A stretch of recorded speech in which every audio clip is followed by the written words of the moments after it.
Well, hey there guys, and welcome back. On this week's show, it's part 6 of the new excavator build.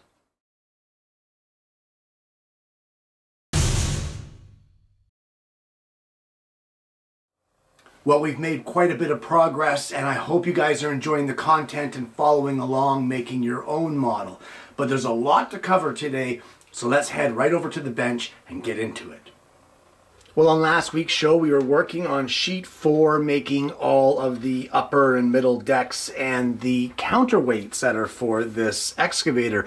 Now we're going to, on this week's show, start off on sheet 3. And this is starting to make some of the panels that will form the body of this machine. So what we need to do for starters is cut our blanks for each one of these. So following the dimensions on the drawing, say for this left side panel number 1, we will cut a piece that is 2 1/8 by 4 1/8 by 3/4 of an inch thick. You can see it right there in our profile. And we will cut for each one of these pieces here a blank that is the same dimensions as the outermost dimensions of each piece. This is simple table saw work, guys. Really no need to do a video of it, but let's get those cut and then we'll get into the shaping of those pieces. And before too long, you will have all of your blanks cut. So if we look at the plan, we can see that this inside panel, there's nothing else to be done here. This front panel, again, there's no other shaping to be done. This front panel number 2, you are done. Bottom panel number 2, you are done. This inside panel number 2, you are done. So let's start off with some of the easiest pieces to shape, and that will be this one here, this top panel number 1. Now if we look carefully at this, right here at this top edge, we have this little tiny rabbet. We also have this 3/32 radius roundover. I'm going to tell you right now, I don't have a 3/32 radius bit. That's not happening. This will be simple hand sanding. But let's go over to the table saw because that's where we're going to do this little rabbit, and I will show you how to get this put into your piece.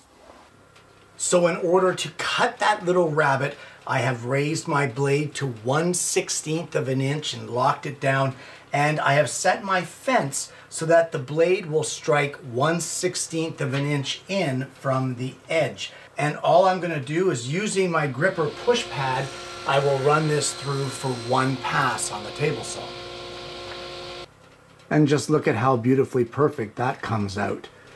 So there are a couple pieces that are on the plans that have this rabbit on the one end. All you have to do is do them at the table saw and get them cut. Just do not use your fingers to put this through for the cut, guys, please. Use a push pad or a push block or something to get your fingers away from the blade. So just to help me so I don't get confused, I have placed a small piece of green masking tape on any piece that I have already completed the shaping or that does not require shaping. So this one here, the roundover is completed and that rabbit is done, and I've also cut the rabbit in the edge of this piece, which is our top panel number 2. This is the one we're going to concentrate on next. There's nothing really tricky here except for possibly this little kerf here, this 1/32 inch wide kerf that is 5/16 in diameter. Before we get into that, the first thing we want to do is set up our 1/16 inch router bit, and using our miter fence, we will run this little dado right down through here to give that definition. And we can take some measurements off of our plans and mark out this 3/16 through hole, and we will drill that as well. Now you might notice here that I'm using a pencil eraser to actually hold this piece down. The bit is only set to a 1/16 of an inch height, so it shouldn't come through this 3/16 inch thick piece. but should something go wrong, it will sink itself into this eraser before it ever sinks itself into my fingers. So use any way you can to separate yourself from that bit. So this 5/16 diameter detail is going to get routed. So what I've done is I've measured off the plans and I have drawn crosshairs here, and using a circle template I've drawn out our 5/16 diameter circle. Now, I don't have a 1/32 diameter router bit, so I'm going to use 1/16. But in order to do this, I am using a router bushing. And what you need to do is you need to make a template. And this little bushing here is going to follow inside your template. However, if you make your hole 5/16 of an inch, that isn't going to do anything for you because this bushing is 5/16 in diameter. So all it's going to do is give you a little tiny hole from that 1/16 diameter router bit. So what you need to do is you need to increase whatever size this is that you need to make by the diameter of your router bushing. And what that will do is it will place your router bit in the center of your routing here. So this is a 5/16 diameter router bushing. We need a 5/16 diameter circle. 5/16, 5/16, it's a 5/8 diameter template hole that we're going to need. And that is what I have drilled into this piece of 1/4 inch MDF. So the first step that we want to do is line up our hole in the center here, right in the middle. Line it up with your crosshairs, make sure you're happy with the alignment, and then using double-sided tape, we're going to tape this to our template. And once you're content that this is firmly in place, you want to use some scrap pieces of the same thickness of stock here. You really need to support this template because the purpose of the template is not only to guide your router and the router bushing, but it is also to support the router so you're not tipping. So you want this to be good and solid, good and secure on your bench. Once you get it the way you want it and it's pretty secure, or really secure, clamp it in place so that it isn't going to move. You don't want this shifting. So now a lot of people set the router bit to be whatever distance they need. Let's say in this case we want this to be 1/16 of an inch deep. So they set their router bit to 1/16 of an inch beyond their bushing. That is not the case. That only counts if your bushing depth is the exact same as what your template is. So be sure to sit your router base through your template hole and raise your router bit up, in my case 1/16 of an inch beyond the template surface here, because that's where you're going to be routing. So this can be a little nerve-wracking. If you want, do some practice runs, but what you want to do is turn your router on and then very carefully lower it down until your bushing touches on the edge of your template here. Hold it tight against your template and then run it around your circle. Now, you have two choices at that point. You can shut your router off and let it spin down, or if you are confident enough, you can just lift it straight out and be done with your routing. So let me demonstrate that for you.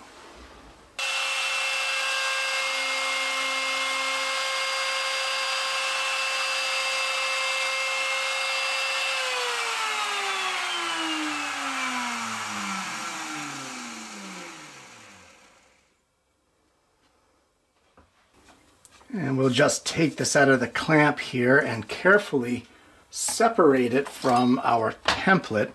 And what you end up with is a routed circle up here in the top.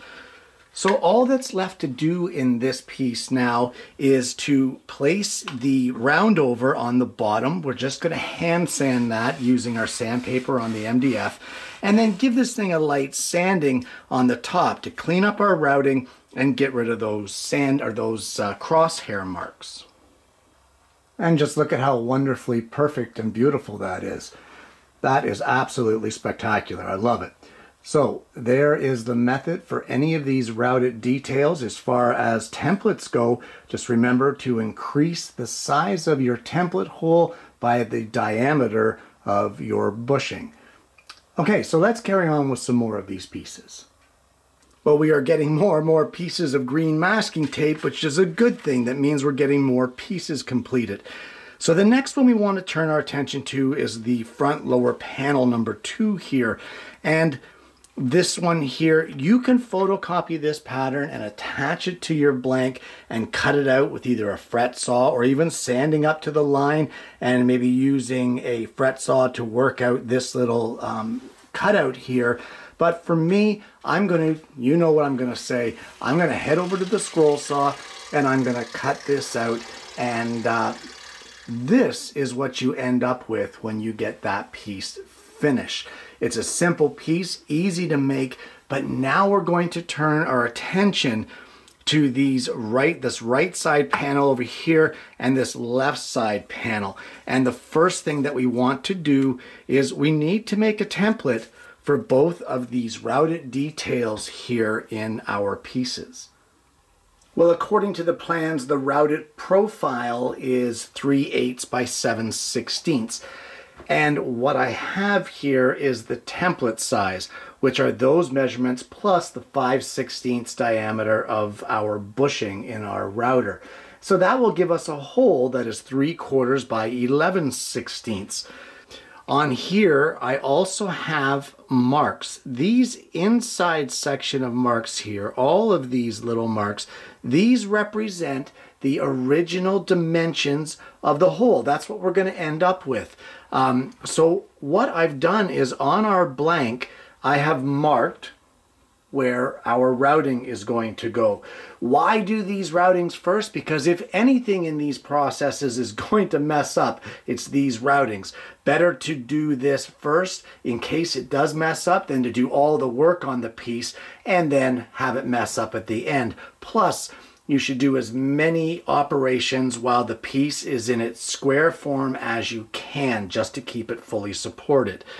So as I said, I have our final dimensions here marked, and we can use those dimensions along with the dimensions that I've marked on the template, or the lines rather, the inner lines, to line up our template and double side tape it in place.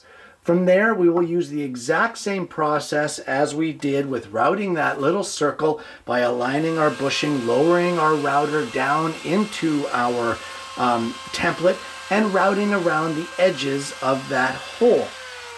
Now, I'm lucky that I'm using the same thickness of material because I don't have to adjust my router bit, so I can just go ahead and route these all the way they are. Okay, well, truth be told, while I was getting the router bits set down in the template to route our detail, I accidentally gouged the side of the template, and that translated to my actual routing. I'm not happy with that. I don't like the way it looks, so it's no big deal. It's one piece of stock. Fortunately for these pieces of stock, this section here, which would have been the outside, the inside will never, ever, ever be seen, simply because it's buried on an inside of kind of like a box. If you look at the plans, you'll see that this is the outside surface of a box. So I don't actually have to cut a new piece, but I'm going to reroute it on this side, and I'm going to have to remake my template hole. No big deal. Better to find out now than after I had all that other work done. So there you go. That's why you do these detail routings first. So I'm going to make a new hole here. I'm going to get both of my details routed, and then I guess we'll move on. And there we go. I'm much happier with that. I really didn't like the way that that went wonky on that one side. So cut a new little template hole. No big deal. Reroute it. So you lose a bit of time. The results are better and you're happier with it. And that's what matters. So the next thing that we want to do is we want to turn our attention to this little 1/8 by 1/4 inch rabbet that is on the top back side of each one of these pieces. And that is nothing more than a simple cut at the table saw. And I don't know what else to tell you about that. Just set your blade to the proper height, set your fence, and cut away. So the next step with these pieces is to cut this angled section right here. And I've measured on the drawing and found this to be 20 degrees. So I'm just tilting my table saw blade 20 degrees to the left and using push sticks to keep my hands safely away from the blade. I will run these through with the fence set so that the angle is cut at the right height according to the plans. Just dimension off the plans to see where they end up. I believe mine was at 1 5/8 from the bottom. And what you end up with is this sort of thing. So we have our routed detail here. We have our rabbet, 1/8 by 1/4 inch, and we have our 20-degree angle that is 1 5/8 up from the bottom. So I've got that done on both of my pieces. And now it's time to route the one round over here on this top corner. And if we look at the drawing here, the best I can figure from this, from measuring with a circle template, is that this is a 3/16 radius or a 3/8 diameter. Well, it turns out I don't have that radius router bit. So what I've done is taken my circle template and marked out that radius on each one of these pieces. And I'm just going to take them over to the belt sander and carefully sand up to the line. I guess it goes to show, like the old saying says, there's more than one way to skin a cat. I don't even know what that means, but I guess it means there's more than one way to do things if you really think about it. Well, the next thing that needs to be done will be these routed details, which are 1/16 of an inch wide, 1/16 of an inch deep. And we will do that again with our miter fence over at the router table using our 1/16 inch bit. For the curved pieces, it's very simple to just tilt it up on the one plane, hold it against your stop, and be able to route those as well. Just be careful that you don't have any shifting of your fence because it will really show. So just be careful and route those 1/16 inch details. And the last thing for us to do on these pieces is to run this 1/32 by 1/16 inch rabbet around the edges of the pieces. And we will do this over at the table saw using our miter fence and a table saw blade set to 1/16 of an inch above the table. Just be careful that you are cutting on the right side of the piece. You don't want to accidentally cut the wrong section at this point. And with that, you have created the majority of the pieces that we need for these deck cabinet sub-assemblies. So I guess there's nothing to do with this right now other than a dry fit. So let me get that done and I'll show you what they should look like. Well, I'd love to show you a dry fit, but I'm running into some discrepancies in the plans. And if we look here on the assembly drawing of the deck cabinet sub-assembly number 2, this section here at the bottom looks like it is raised up over top of our side panels. But if we look at this drawing over on page or sheet 9 of the assembly, we see that they are completely flush with each other. So I'm not 100% sure what to do with that yet. I'm kind of thinking that I'm going to go with a flush mount on those pieces. So I think what I can do, however, is this shorter assembly here. I believe I can put this one together and call it a day on that. But one thing you want to be sure when you're assembling these pieces, you really want to make sure that all the edges line up perfectly and square.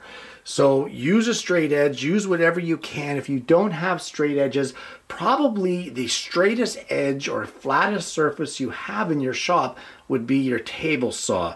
So lay a piece of wax paper down to prevent getting glue on your table saw and glue this together using the table saw to line them up if you have to. And after the assembly of this unit number 1 here, you should have something that looks like this.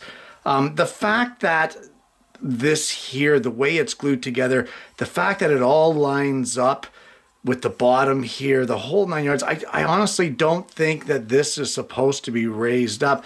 I'm going to glue that other section together, and I'll show you what I've got when I get that done, and then we can move on to that deck cabinet number 3. And once you get that larger section glued together, you end up with something that looks like this. So I guess what we can do at this point now with all of our pieces is to do a dry fit on this with our base assembly and our other cabinet that we got made in today's show. And at this point with the dry fit, I'm pleased with the way everything is going together. And if you are pleased with yours, then it's time to move on. And I know you've heard it before, but I think we're going to get into making that deck cabinet now. And unfortunately, that is all the time that we have again for this week. Now, I know that at the end of last week's show, I stated that we were going to start this week's show with that deck cabinet. And really, it was actually 2 weeks between when I said that and when I started filming for today's show. So in truth, I forgot. And I got distracted with those side cabinets and that sort of thing. It happens in the build, but I apologize for that. If you were looking forward to that deck cabinet, we're going to get into that, I promise, at the beginning of next week's show. Guys, every one of these episodes, while you may get to the end and think, what? We're not out of time. You got plenty of time. It's your show. You can make it as long as you want. I don't want to bore you with an hour-long episode of a build. Not only that, but each episode is 7, 8, or more hours of work on the model. It's a lot of work. It's a lot of editing. It's a lot of effort. So I don't want to burn myself out in editing this very long video and lose interest myself. So I need to keep it fresh for you. I need to keep it fresh for me. Everybody's happier that way. And don't worry, we're going to get to the end one way or another. We are never in a hurry on this show. Guys, I want to thank you so much for tuning in this week. If you haven't already and you like what you see, why not consider liking and subscribing to the channel? You click that bell, then you're not going to miss the notifications of future episodes of the program. We have a ton of fun here every Tuesday and Friday, and I'd really love for you to consider becoming a part of that audience. Guys, why not drop over to the website at acutabovewoodworkings.com. Drop me a line, drop me a review, see what you think. Let me know, what is your future show ideas that you'd like to see? It's all fun and games over at the website, and I hope that you enjoy it. Guys, I want to thank you once again for tuning in this week. I hope you've enjoyed today's content. I hope you're going to try this for yourself. And more importantly, I hope you're going to join me again next week when I bring you yet another woodworking video.